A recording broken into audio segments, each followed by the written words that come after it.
Lembah Baka menjadi hujan berkat. Mazmur 84 ayat 7. Apabila melintasi lembah Baka, mereka membuatnya menjadi tempat yang bermata air. Bahkan hujan pada awal musim menyelubunginya dengan berkat. Puji Tuhan. Lembah Baka tempat tersulit, ada himpitan, ada air mata, duka cita, kepedihan, kesakitan. Berbeda dengan saat keadaan di atas gunung yang semua terasa indah, baik dan nyaman, juga menyenangkan. Tetapi lembah Baka, lembah kesusahan itu, kengerian bisa berubah menjadi keadaan yang bermata air, dihujani, diselubungi dengan berkat. Lembah Baka yang dalam arti aslinya menangis, tempat air mata, keadaan hidup yang buruk penuh tangisan duka cita. Saudara-saudara yang kekasih di dalam Tuhan, manusia di kolong langit ini, segala sesuatu ada waktunya. Tak seorang pun akan terlepas dan mengalami kondisi dalam keadaan susah senang. Ada kalanya sakit, sehat, bugar, ada kalanya tertawa dan menangis. Berbagai musim kehidupan yang silih berganti dan tidak terhindarkan akan dialami oleh setiap orang. Pengkhotbah 3 ayat 4 berkata, ada waktu untuk menangis, ada waktu untuk tertawa, ada waktu untuk meratap, ada waktu untuk menari. Tetapi orang percaya dapat bersyukur sebab Allah dapat mengubah lembah Baka yang kita alami menjadi hujan berkat. Puji Tuhan. Saudara yang kekasih dalam Tuhan, lembah Baka mempunyai pengertian sebagai berikut. Berupa persoalan atau masalah dari dalam, yaitu soal keluarga, kelanjutan pendidikan anak-anak, masalah intern rumah tangga, ekonomi keluarga, kesehatan, dan menjadi penyebab hilang sukacita, damai sejahtera. Posisi hidup kita benar-benar bisa berada di lembah Baka saat kita tidak tahu bagaimana jalan menyelesaikannya. Tangisan berkepanjangan bila ada keluarga yang sakit dan menderita begitu lama, bahkan mungkin sudah divonis dokter tidak dapat lagi disembuhkan. Saudara, kita melihat konflik dalam keluarga seperti yang terjadi pada Yakub di dalam Kejadian 37 ayat 31 sampai 36 yang menimbulkan duka mendalam, air mata bagi Yakub. Yakub menangis susah hati karena keadaan anak-anaknya. Tangisan dari dalam masih menjadi masalah internal dalam keluarga. Sebab Yakub tertipu oleh anak-anaknya. Dia mengira Yusuf putra kesayangannya sudah mati diterkam binatang buas. Padahal oleh saudara-saudaranya Yusuf telah dianiaya dan dijual kepada orang Midian. Dan orang Midian pun menjual juga Yusuf ke Mesir. Tangisan dan duka Yakub begitu berat dan dia tidak bisa dihibur. Bahkan Yakub berkata, aku akan berkabung sampai mendapatkan anakku di dunia orang mati. Itu menunjukkan kesedihan dan duka, tangisan mendalam karena masalah dalam keluarga. Saudara, masalah kesehatan, masalah ekonomi dan yang lain-lain pun bisa membuat menangis seperti dalam lembah Baka, seperti hidup dalam himpitan.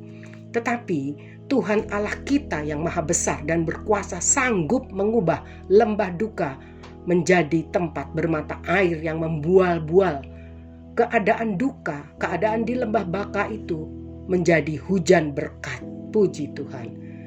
Persoalan yang dari dalam atau tadi sudah kita bahas, lalu yang kemudian persoalan dan tangisan dari luar, dari orang yang memusuhi kita, membenci kita, yang selalu mencemooh dan berkata buruk tentang kita. Menghadapi tantangan tekanan dari luar, intimidasi, dan segala hal yang menimbulkan ketakutan dan ancaman. Tetapi kita dapat mengandalkan Tuhan gunung batu yang menjadi perlindungan kita yang teguh. Mazmur 42 ayat 1-3. Untuk pemimpin biduan, nyanyian pengajaran Bani Korah. Inilah yang dilakukan oleh pemazmur saat dia ada dalam tekanan, saat dia dalam lembah Baka. Mari kita belajar. Yang pertama, seperti rusa yang merindukan sungai yang berair, demikianlah jiwaku merindukan Engkau ya Allah. Jiwaku haus kepada Allah yang hidup. Bilakah aku boleh datang melihat Allah? Perhatikan ini. air mataku menjadi makananku siang dan malam. Karena sepanjang hari orang berkata kepadaku, di mana Allahmu? Disangkakan orang Allah kita telah meninggalkan kita dan tidak membela, tidak mau menolong, tidak berkenan menyembuhkan, memperbaiki, memulihkan keadaan keluarga rumah tangga, memulihkan ekonomi. Allah seolah tidak memberkati lagi, hingga hidup ini seolah berada dalam lembah baka, sehingga air mata menjadi makananku siang dan malam. Persoalan atau tangisan dari luar karena menghadapi tantangan, tekanan, intimidasi, kekhawatiran, dan ketakutan, melihat semua yang buruk dan menyusahkan, berdampak juga dapat menyusahkan hati kita, membuat kita berduka dan menangis. Apakah yang kemudian terjadi? Kita lihat dalam Mazmur 42 ayat 6. Jiwaku tertekan dalam diriku, sebab itu aku teringat kepadamu dari tanah sungai Yordan dan pegunungan Hermon, dari gunung Misar. Cara menghadapi lembah duka, bagaimana supaya di tengah lembah baka orang akan dapat melihat perubahan, akan melihat hal yang baik dan positif di sana. Lembah duka penuh dengan mata air yang membual-bual, diubahkan menjadi penuh dengan mengalirnya mata air yang membual-bual, dan kita mendapati hujan berkat, menerima rahmat, dan menemukan kasih karunia meskipun kita berada di lembah baka, dan kita memperoleh pertolongan pada waktunya. Puji Tuhan. Kita harus antusias, merindukan, selalu senang datang menghampiri hadirat Tuhan.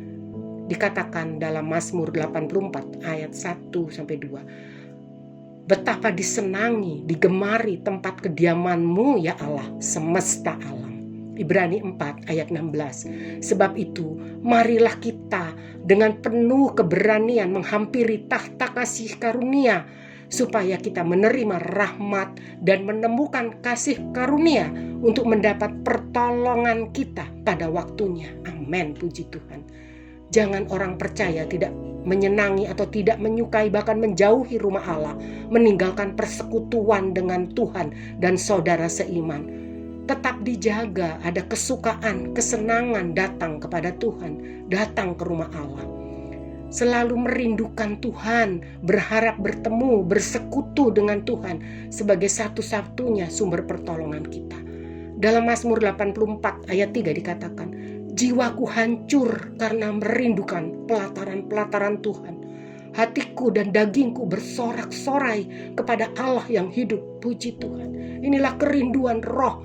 Kita ingin terus dekat dengan Tuhan, terus ada dalam hadirat Tuhan. Mazmur 63 ayat 1-5 dikatakan, Mazmur Daud ketika ia ada di padang gurun Yehuda. Ya Allah, Engkaulah Allahku, aku mencari Engkau. Jiwaku haus kepadamu, tubuhku rindu kepadamu, seperti tanah yang kering dan tandus tiada berair. Demikianlah aku memandang kepadamu di tempat kudus, sambil melihat kekuatanmu dan kemuliaanmu. Haleluya.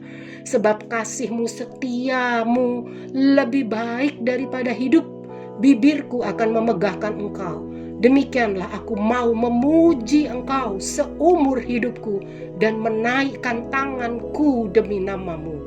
Saudara, kerinduan menumbuhkan semangat, tidak mau terpisahkan, selalu ingin dekat, ingin terus bertemu, ingin terus mencari, ingin selalu terhubung. Dan Tuhan tidak mau kita meninggalkan jam-jam doa kita, tidak mau kita meninggalkan waktu-waktu kita membaca firman Tuhan. Sebab dalam suatu kondisi seperti itu, suasana kita dalam doa dan membaca firman, kita hanya akan memikir-mikirkan Tuhan, fokus kepada Tuhan, fokus dalam hubungan pribadi kita dengannya. Itulah keadaan rindu menanti-nantikan Tuhan. Mazmur 84 ayat 3 tadi berkata, jiwaku hancur karena merindukan pelataran-pelataran Tuhan.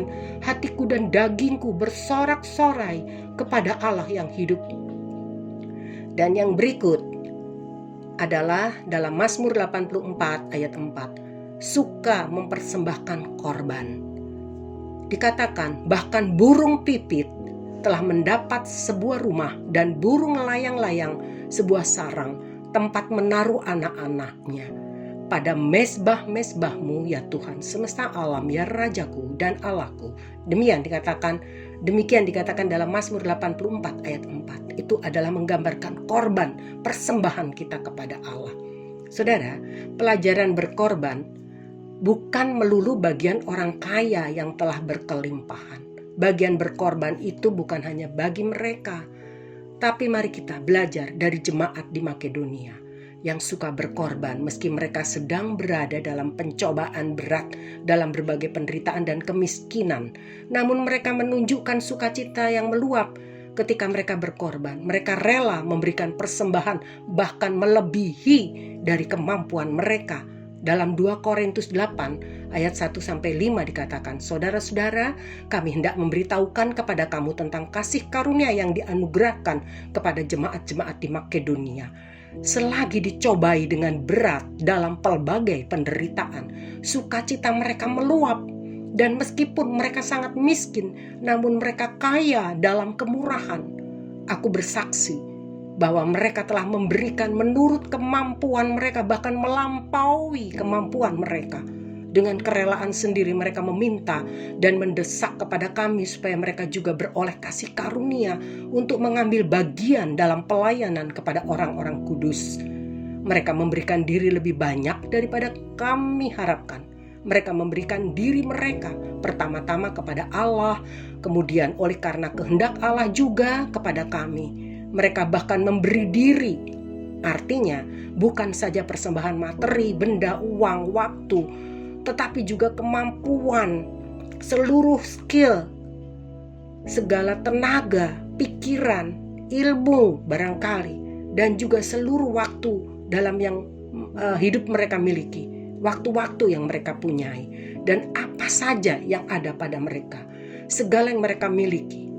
Sungguh luar biasa kasih dan pengabdian mereka kepada Allah sang pemilik pelayanan, dan juga kepada hamba-hambanya, rasul-rasulnya yang diutusnya, yang mengajarkan firman Tuhan dan yang membawa mereka mengenal Yesus Kristus dan kebenarannya. Dan yang berikut, suka berada di rumah Tuhan untuk memuji-muji Tuhan. Mazmur 84 ayat 5. Berbahagialah orang-orang yang diam di rumahmu, yang terus-menerus memuji-muji engkau, Selah. Orang yang mengerti tujuan datang ke rumah Tuhan hanya untuk memuji-muji dan menyembah Tuhan dan berkorban bagi Tuhan atau mempersembahkan korban bagi Tuhan, itu yang dikenan Tuhan.